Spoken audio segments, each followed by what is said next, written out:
हम बात करते हैं कि हमारा इंडियन स्टॉक मार्केट है उसको जब से डोनाल्ड ट्रम्प जी जीते हैं तो इंडियन स्टॉक मार्केट लगातार नीचे जा रहा है। तो उसकी जो मूल वजह है वह क्या है, तो यहाँ पे हम सबसे समझने का प्रयास करते हैं। तो देखिए इस समय जो हमारा सेंसेक्स है वो क्या चल रहा है, डीप करेक्शन में चल रहा है। दो तरह के करेक्शंस होते हैं। एक होता है जैसे मान लीजिए कि जब सेंसेक्स ऑल टाइम हाई पे था 26 सितंबर को 26 सितंबर को जब ये ऑल टाइम हाई पे था तो जो इसकी वैल्यूएशन थी 5.71 ट्रिलियन डॉलर थी।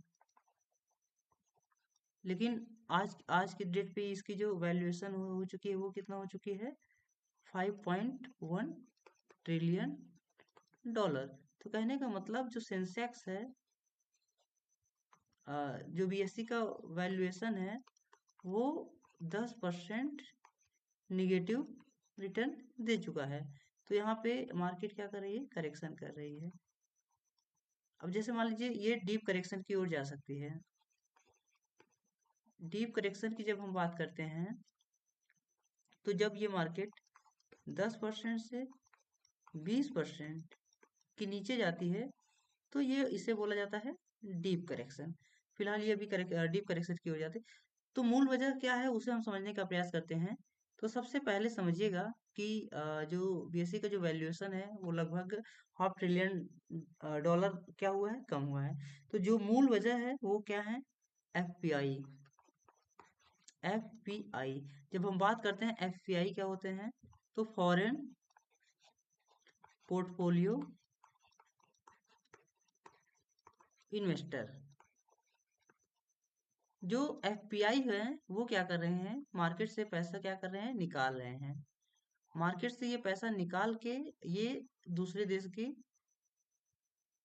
स्टॉक्स मार्केट में लगा रहा है, उसके अल्टरनेटिव में। फॉर एग्जांपल सपोज दैट जो इस समय ये पैसा लगा रहे हैं वो कहाँ लगा रहे हैं, चाइना में। क्योंकि चाइना की जो मार्केट थी अभी डाउन पे थी, इसमें करेक्शन आया हुआ था। तो जो एफपीआई है, फॉरेन पोर्टफोलियो इन्वेस्टर, तो एफपीआई मतलब बेसिकली देखिए जब हम बात करते हैं एफआई की, दो तरह के इन्वेस्टर होते हैं। एक फाइनेंशियल इंस्टीट्यूशन होते हैं, एक फॉरेन पोर्टफोलियो इन्वेस्टर जो इंडिविजुअली इन्वेस्ट करते हैं।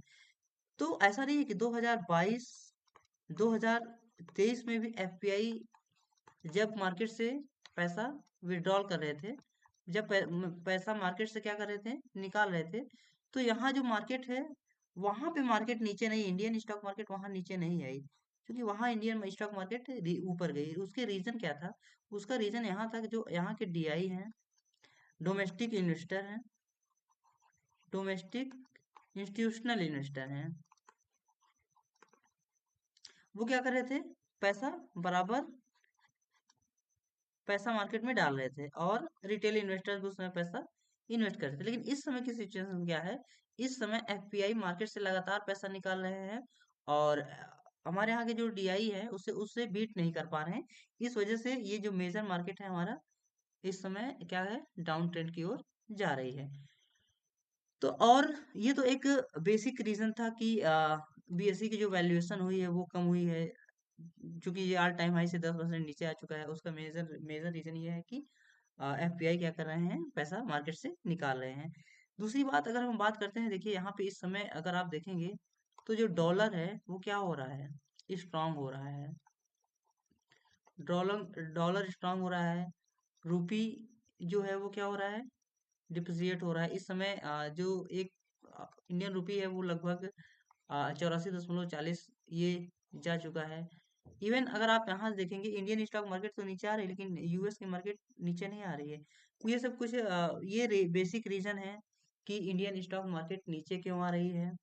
और तीसरी बात की जाए तो जो लार्ज कैप की कंपनियों है, अगर उसका आप Q2 रिजल्ट देखेंगे, जब हम बात करते हैं क्वार्टर टू का रिजल्ट, बेसिकली क्या होता है उसमें, क्वार्टर जुलाई, अगस्त और सितंबर, तो इनका भी रिजल्ट ज्यादातर कंपनियों का क्या आया है, बेहतर, उतना बेहतर नहीं आया है जितना बेहतर आना चाहिए था।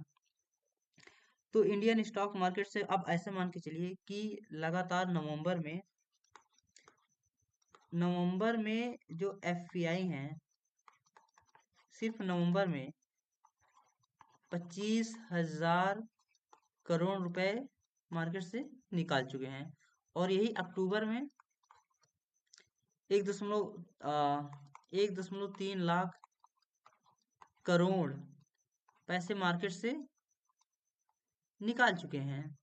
तो ये मेन वजह है कि मार्केट इस समय कहाँ जा रही है, नीचे जा रही है। और मेन वजह एफपीआई। चलिए अब हम इसी वीडियो को थोड़ा सा अगर समराइज करते हैं, तो जो समराइज फॉर्म होगा, एक फॉर्म ये हो सकता है कि एफपीआई क्या कर रहे हैं, मार्केट से पैसे विड्रा कर रहे हैं, मार्केट से पैसे निकाल रहे हैं। दूसरा क्या है, डॉलर क्या हो रहा है, स्ट्रॉन्ग। तीसरी बात तो ये है कि इस समय जैसे मान लीजिए रेपो रेट कितना चला है, 6 पॉइंट। यूएस का फेड रिजल्ट आया, उससे क्या हो रहा है कि वहां के गवर्नमेंट ने रेपो कम किया, लेकिन यहाँ पे ऐसा कम नहीं है। अपने यहाँ जो